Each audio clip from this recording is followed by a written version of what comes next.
I'm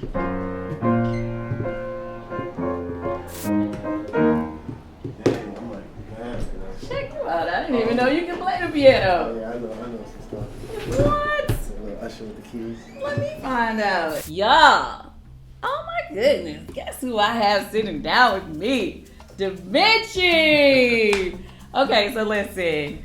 You know, I'm here. I'm talking to everybody about the Broadway show that's coming, Thoughts of a Colored Man. And my boy Davinchi is in this show.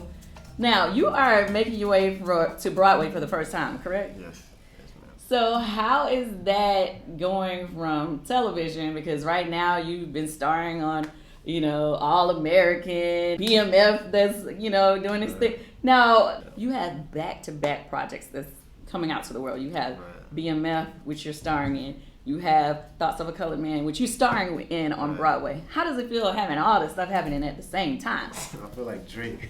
You said like Drake. I feel like Drake. Why Drake? I feel like I'm just killing it.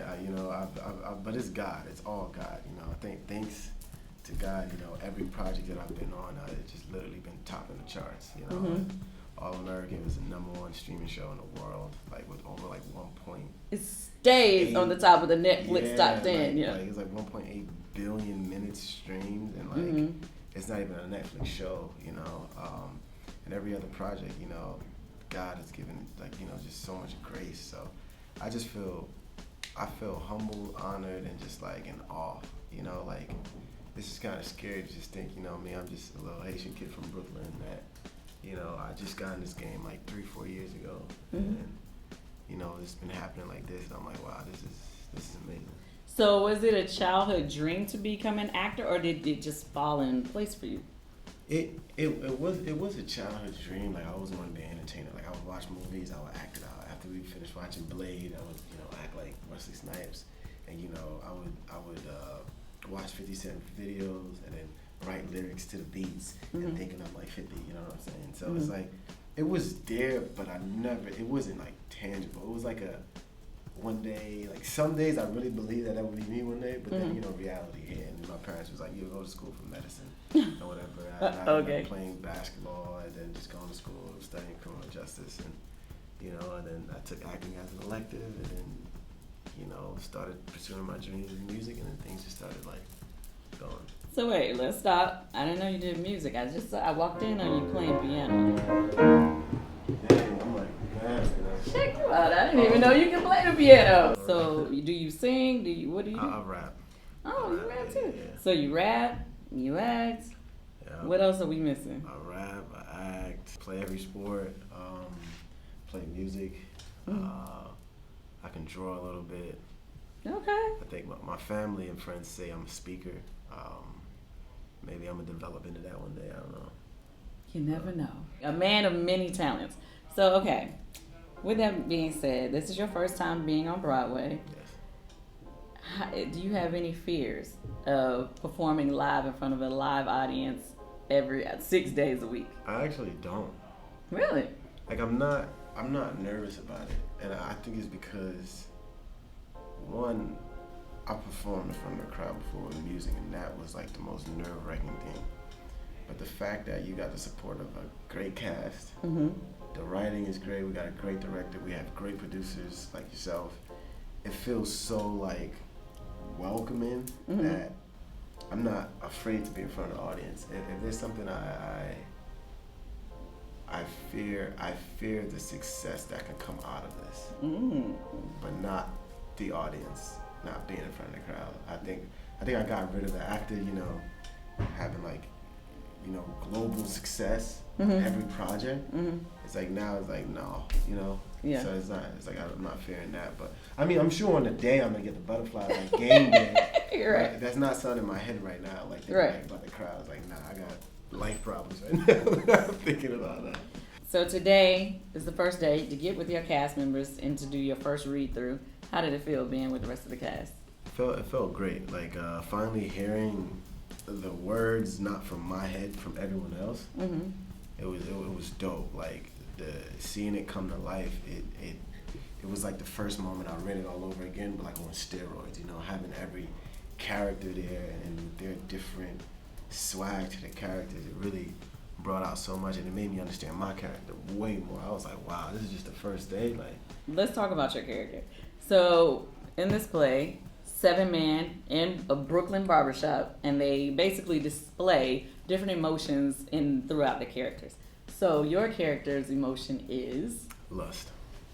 Lust. Which Why I'm wouldn't not. that be hard to guess? Not just message.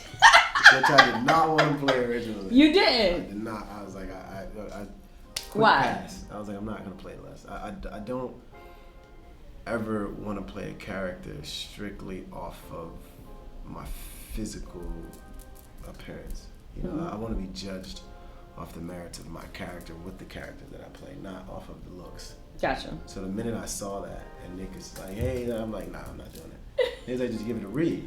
Okay. So I gave it a read, and I just had the chills from beginning to end. Mm-hmm. And I was like, oh, wow. And then I judged the character, and you know, as actors, you're always taught, like, don't judge the character you play, just play the character. Mm-hmm. But I immediately judged it because I'm a human. But after reading it, seeing what the agenda is for this material, is like, it's therapy. Mm-hmm. And reading it for myself, it was therapy. And my character is not, none of the characters are typical. And then when you end up reading, when you watch the play, you realize any character could be any character. Mm-hmm. You know, there could be any emotion, and they're going through every emotion. So I was just thinking lust as, you know, he's trying to da-da-da-da, often like just 24/7, he has no depth to him. And I was like, hell no, I'm not doing that. Mm-hmm. But they have that, you know, like he explains, you know, when he's talking to Wisdom, how he was raised better, he know better, so it's like, he's deep, and I was like, okay, and the story in itself is just, it's a great story. Okay. So I asked one of your other cast members, if you had to play one of the other roles in this show, which one would you have chosen? If you know, right off rip before you got to read anything. Well, now that you've seen it. Right. Which one would you have done? I think the character that actually fits me is love. I'm not lust. Like, I was never the guy to see a girl and be like, oh, she's bad, let me go talk to her. Like, I've probably done that once in my life, and that's the girl who I'm talking to currently. And I was like, wow, she's really pretty, and I just try to approach her in a genuine way. Mm-hmm. And it was just like, it did not go how I expected it, because I was so like, I don't know, just real with it. And you know, it's not in a way of like, oh, you cute and this and that, because I never viewed myself in this way, because my whole life is like, I didn't go through puberty that fast, so I was like shorter than everyone else, and you know, like a kid, looked like a kid, like, oh, just a cute kid. I never, but it's like, it's Hollywood that's like, wait, yet the world see me as this? Mm-hmm. And then I went to a predominantly white high school, so it's like, and that's when you're going through puberty at, and people's like, girls not wanting to talk to me because I'm black. Their parents is racist. Right. I thought they just didn't like me, but it was like, no, because their parents were racist.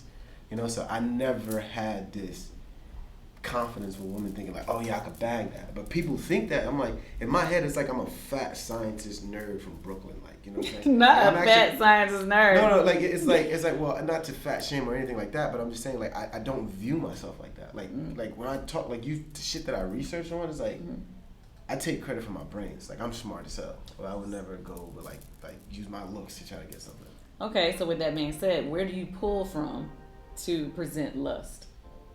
Music videos, friends that I know that just have some crazy egos, and I'm like, damn, like I respect that. Like, I could never talk to that many girls in one night and think I could actually like, you know, really. So I just, all those things, and like we all got friends that's like that, but so I just pull from that. But this character is so far from me. Like, the actual character that I am is literally love.